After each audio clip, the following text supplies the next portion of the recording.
Assalamualaikum warahmatullahi wabarakatuh. Perkenalkan, nama saya Ivani Aulia Putri, NIM 186300057. Pada video kali ini, saya akan melakukan review artikel internasional dengan judul Synthesis of Carbon Lithium Ferrophosphate Composite by Solid State Reaction Method. Nah, sesuai judulnya, jadi di sini artikel ini membahas tentang sintesis karbon lithium ferrofosfat dengan menggunakan metode solid state reaction. Nah, perlu diketahui bahwasannya lithium ferrofosfat itu sudah dikenal sebagai bahan katoda baterai lithium dengan kapasitas teoritis yang tinggi, yakni 170 mA per gram. Nah, material ini tergolong ramah lingkungan, namun memiliki beberapa kelemahan, yakni difusi kinetiknya lambat dan juga konduktivitas elektroniknya tergolong rendah. Oleh karena itu, perlu dilakukan modifikasi untuk meningkatkan kinerja elektronik kimianya. Nah, salah satu metode yang bisa digunakan untuk sintesis lithium ferrofosfat yakni menggunakan solid state reaction. Nah, metode solid state ini tergolong lebih efektif jika dibandingkan dengan metode sol gel. Nah, dengan adanya penambahan proses doping menggunakan karbon. Nah, di sini diharapkan hasil sintesis itu akan menghasilkan material dengan konduktivitas yang lebih tinggi. Mengapa di sini digunakan material karbon? Nah, carbon was selected because carbon is easily produced, karena karbon itu mudah diproduksi. Nah, karena kemudahannya diproduksi dan juga karbon ini akan memberikan hasil yang sangat baik untuk meningkatkan konduktivitas dari lithium ferrofosfat. Oleh karena itu, digunakan doping dengan material karbon menggunakan metode solid state. Nah, kemudian experimental method. Jadi, bahan-bahan yang digunakan pada penelitian ini yakni menggunakan aquades, kemudian lithium hidrogen fosfat, alpha Fe2O3, ada juga sukrosa, N-metilpirolidinol, polyvinyl fluoride, dan juga gas nitrogen. Nah, untuk langkah-langkah sintesisnya, yang pertama pada tahap awal sintesis, disiapkan terlebih dahulu prekursor yang digunakan. Jadi dari bahan-bahan ini, kita tahu bahwa prekursor yang akan digunakan untuk mensintesis karbon lithium ferrofosfat adalah lithium hidrogen fosfat, alfa Fe2O3, dan juga sukrosa. Nah, kemudian langkah-langkah sintesisnya disiapkan ketika prekursor tersebut, yakni dari bahan lithium hidrogen ferrofosfat, alfa Fe2O3, dan juga sukrosa, kemudian dibuat perbandingan. Ya, perbandingan Li, Fe, P, dan juga C-nya, yakni 1:1:1:1,2. Kemudian setelah itu ditimbang, dengan perbandingan tersebut ditimbang, kemudian ketiga prekursor itu dicampur ke dalam mortar yang telah berisi aquades. Kemudian campuran digerus menggunakan ball mill selama 2 jam. Setelah itu dikeringkan pada suhu 80 derajat Celcius menggunakan oven. Nah, setelah ketiga prekursor itu kering, ketiga prekursor itu dipanaskan pada temperatur 520 derajat Celcius selama 6 jam dalam tungku tanpa dialiri gas N2. Kemudian serbuk ini digerus kembali. Hasil setelah dipanaskan ini kan nanti berupa serbuk yang kemudian dipanaskan kembali dalam mortar selama 2 jam. Nah, kemudian akan membentuk serbuk-serbuk halus yang kemudian dipanaskan pada suhu yang bervariasi, mulai dari 700 derajat Celcius, 800 derajat Celcius, 900 derajat Celcius, dan juga 1000 derajat Celcius dalam tungku selama 6 jam dengan dialiri gas nitrogen. Nah, setelah itu sampel dianalisis menggunakan XRD dan juga FTIR. Nah, setelah itu result and discussion, nah, hasil dan juga pembahasannya. Jadi selama proses kalsinasi, reaksi yang terbentuk dapat dilihat pada persamaan ini, reaksi yang terbentuk selama proses kalsinasi, dia akan melepaskan H2O. Dia akan melepas air selama proses kalsinasi yang terjadi pada suhu 100 derajat Celcius sampai 300 derajat Celcius, diiringi dengan terjadinya penurunan massa prekursor dari 28,8992 gram menjadi 23,4556 gram. Nah, kemudian selama proses sintering terjadi beberapa tahap. Nah, tahap yang pertama yakni terjadi penataan ulang. Terjadi rearrangement, penataan ulang yang mana ini terjadi pada saat pengerusan menggunakan ball mill, di sini akan terjadi penataan ulang. Ada sedikit gerakan dari partikel untuk meningkatkan jumlah kontak sehingga terbentuklah ikatan karbon litium ferrofosfat.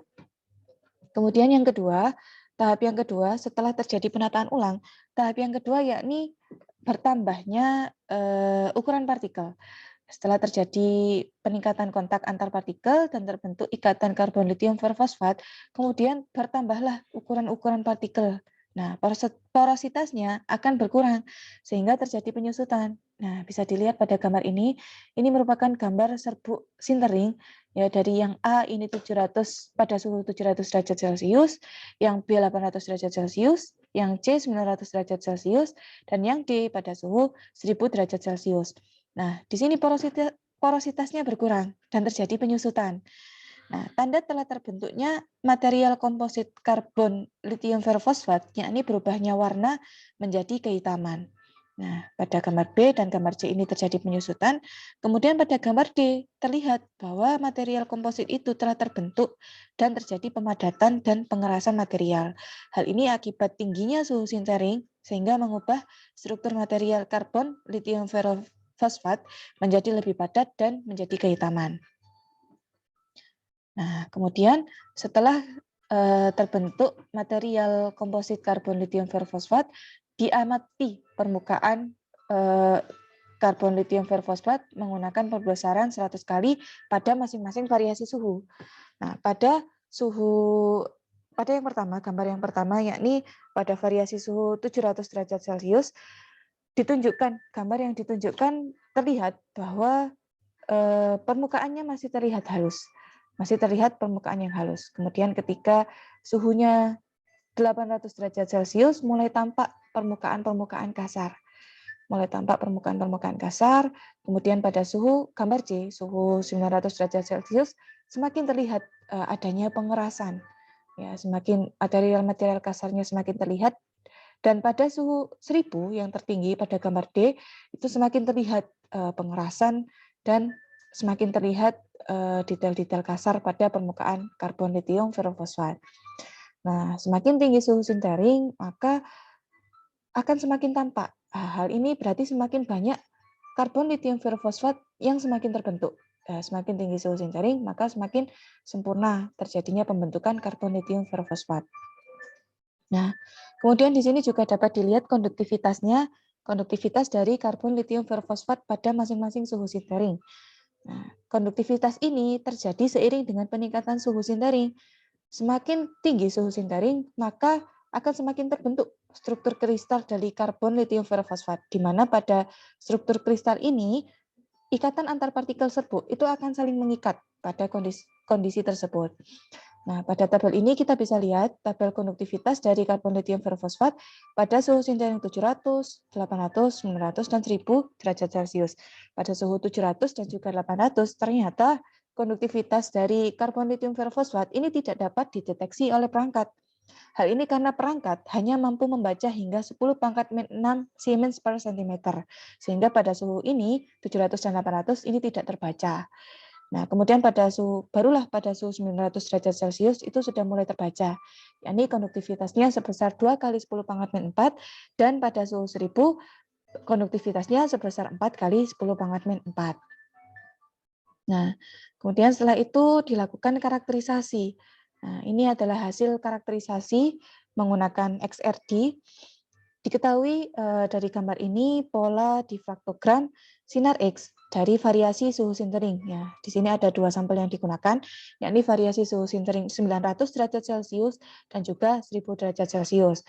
Nah, dari gambar ini kita bisa identifikasi bahwa kita tahu di sini muncul puncak-puncak yang tajam, yang mana puncak-puncak ini semuanya diidentifikasi sebagai jenis kristal olivin litium ferrofosfat yang ditandai dengan munculnya sinyal yang tajam pada daerah 020, 011, 120, 111, 121, dan 211. Semua ini mengindikasikan jenis kristal olivin dari litium ferrofosfat.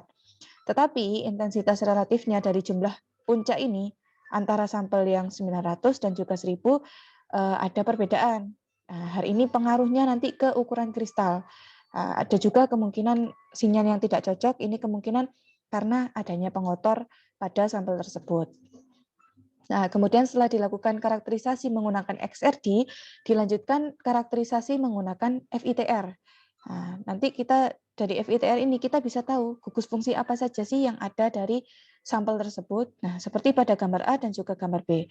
Sampel yang digunakan untuk karakterisasi FTIR yakni pada sampel sintering pada suhu 700 derajat Celcius dan juga 800 derajat Celcius. Nah, pada gambar A ini pada suhu sintering 700 derajat Celcius. Kita tahu di sini ada 4 daerah gelombang.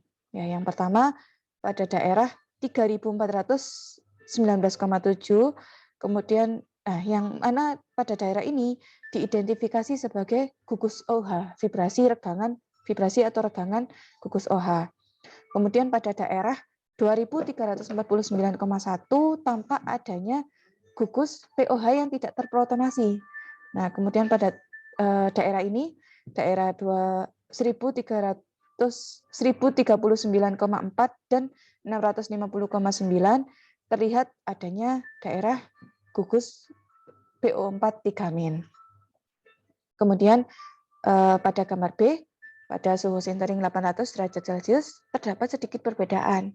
Ternyata pada suhu 800 derajat Celcius hanya tampak daerah gelombang pada bilangan 2344,4, 1039,4, dan 579,1, yang mana daerah ini mengindikasikan adanya gugus fungsi PO4 3-.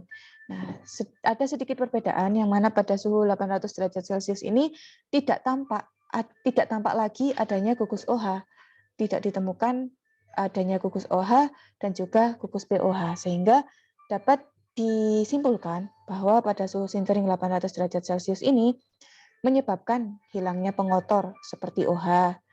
Kemudian kedua sampel ini dapat disimpulkan bahwa dari karakterisasi FTIR bahwa kedua sampel ini mengidentifikasi gugus PO4 3- sebagai gugus fungsinya dari kedua sampel tersebut. Nah, kemudian kesimpulannya setelah dilakukan proses sintesis, kemudian karakterisasi XRD, FTIR, dapat disimpulkan bahwa material komposit karbon lithium ferrofosfat ini dapat disintesis menggunakan metode solid state. Ya, jadi setelah dilakukan penelitian ini tadi ternyata dapat dibuktikan bahwa material karbon lithium ferrofosfat itu dapat disintesis menggunakan metode solid state reaction. Nah, kemudian dilakukan karakterisasi menggunakan XRD dan juga FTIR, ternyata diidentifikasi bahwa karbon lithium ferrofosfat itu memiliki struktur kristal olivin. Nah, hal ini dibuktikan dengan adanya puncak yang tajam pada 011, daerah 011, 020, 011, 120, 101, 111, dan 211. Kemudian bahan komposit karbon lithium ferrofosfat ini pada suhu sintering 900 derajat Celcius dan 1000 derajat Celcius itu menunjukkan konduktivitas masing-masing 2 kali 10 pangkat min 4 dan 4 kali 10 pangkat min 4. Kemudian untuk suhu sintering 700 derajat Celcius dan 800 derajat Celcius, konduktivitasnya tidak dapat diidentifikasi, tidak dapat dideteksi karena saking kecilnya konduktivitasnya. Karena perangkat tersebut hanya mampu mendeteksi pada konduktivitas 10 pangkat min 6. Sehingga pada suhu 700 dan 800 derajat Celcius, konduktivitas ini tidak dapat diukur dengan peralatan yang ada. Nah, kurang lebih itu penjelasan terkait review artikel jurnal internasional yang saya peroleh. Kurang lebihnya mohon maaf. Terima kasih. Wassalamualaikum warahmatullahi wabarakatuh.